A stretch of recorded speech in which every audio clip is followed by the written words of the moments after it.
most significant issue influencing BizAv operators today is the fallout from the federal government's decision to take back the POC program from the CBAA. How has this change affected the BizAv environment, your relationship with the regulator, and the CBA's role in the process?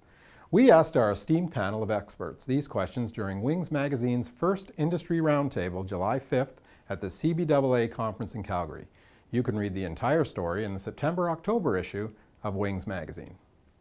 Well, I think, like I said earlier, things were fixed, and definitely since March 2010, when Transport decided to take POC back, which in a lot of ways is when we say that there's opportunities and challenges, it also gave an opportunity for us as well, because we were at once a trade association. We also had to do a lot of regulatory activity. So in a lot of ways, it's made our role as an association more clear. We can now get back to our core business of being a trade association and voice more clearly without conflicts of interest to our, in our messaging. So there is an opportunity there. However, at the same time, the challenge is we have to manage this change back to Transport Canada on behalf of our members. So that's the exercise in managing change.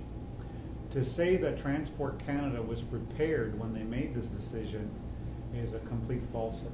This was a political decision, and I want to be fair to the officials that we work with on a daily basis, because officials implement political decisions in Ottawa. They don't necessarily make that decision. I don't think they would have probably wanted to go in that direction. However, the political forces in a minority government at that point in time in 2010 were such that the decision was made to bring POC back to Transport Canada. Having said that, they have huge organizational challenges in bringing back the POC, because don't forget, once they divested of the program 8 years ago, they lost organizational capacity to manage that program, although the oversight of that program still remained with Transport Canada. So in the last year, it's been a very frustrating process, probably for them as much as for us, because we've been trying to ascertain clarity of what's the regulatory framework going to look like. How do we add new aircraft onto the POC? What happens if I've got the same type of aircraft? What happens on my maintenance manual? How long is this going to take? There's levels of service considerations and the costs associated with that. So the regulatory environment really is not yet clear on the POC. We're trying to manage that now on behalf of our members. It's gone back into transport. So what we're expecting from them is some form of clarity, and what people need in the aviation business is fixed variables to manage. That is a key success factor and critical factors in terms of ensuring safety and making sure that the rules are known. And one of the challenges happening right now with transport is it's taken them quite a long time to formulate and draft the regulations. We're in a fiscal constraint era now. I mean, so Transport Canada is not going to get more resources, they're going to get less. And so our members have to manage amongst all that, and it's translating into aircraft being on the ground and sort of delays in getting things done. Has anybody already had any interface with transport now that they've taken it off? I've already had an audit. I've already had a 2-hour audit with just. And how did that go down? It was quote unofficial. Okay. Nice fella, but he says, "Look, all this has been dumped in my lap. Who are you?" was his question. Okay. And 2 hours later, I'm still explaining what I do, where I fly. Yep. I mean, it wasn't a technical audit. But it was. They're trying to figure out, as Sam said, where do we allocate our resources? Who do we need to look at? Are you a oil rig flyer, or are you a flatland flyer? They're making rules and regulations, and they don't really understand what business aviation is about. They don't know who we are. And we had a pretty high up person in transport tell us when we start operating in a commercial, and then he starts asking us what the differences were. We too have conflicting stories or information from many different levels of Transport Canada, and we're even had a conference call with all of them, just saying, hey, you said this, you said this, you said something totally different, what's going on here, right? And they couldn't agree even on the conference call. And we actually have an owner right now that's registering his aircraft US so that he can fly it. Well, I think that in many ways, the first and second topic are actually connected. Yes. I mean, we've come through a lot of changes. The Canadian industry has maybe fared a little bit better than other parts of the world for a lot of reasons people have mentioned already. Quebec, we've had some unusual factors. The mining industry is kind of blowing aviation in parts of Quebec right now, mostly in the smaller and the heavier airplanes as opposed to the business aircraft, but they are affecting the business aircraft for sure. But fundamentally, one of the things that I see happening right now is, we've come off a period where we've had, a world economic crisis. We've had the big three, kind of start the snowball of a public relations disaster for our industry, which we've been battling against ever since. Yep. And then the transition with CBAA and the POC program, regardless of how it got kind of to where it fell apart, the reality is, I think the answer to the POC program right now is there isn't a program. Right. And the question that I think is important, or should be important in business aviation, is what's that really going to mean for the economy of our industry? At the moment, it's too early to really put any empirical data behind it. But what we're seeing happen is we're getting more interest on the aircraft management side, not because somebody wants an aircraft to be managed, or not because they want to operate it commercially, but at the moment it's the only way to get an airplane in the air. We can work with Transport Canada. They'll work with existing larger operators, especially if it's types that are familiar. You can get an airplane up and operating pretty quickly. But I'm aware right now of 2 aircraft that have been through our hands one way or another that are parked in various parts of the country. One's brand new. One was a Canadian airplane somebody bought from one of the finance companies. It was on a commercial operating certificate. They wanted to operate it privately. They had a Bravo before that. CBAA transition took place with Transport Canada. That airplane's parked, and effectively Pacific Region is telling them they have no idea what to do. Today we got an email from Southwestern Ontario to somebody that bought a new light jet. They took delivery of it, got it up here on a ferry permit, it's parked. And the answers that they got over a 3-week period from Transport Canada actually conflicted.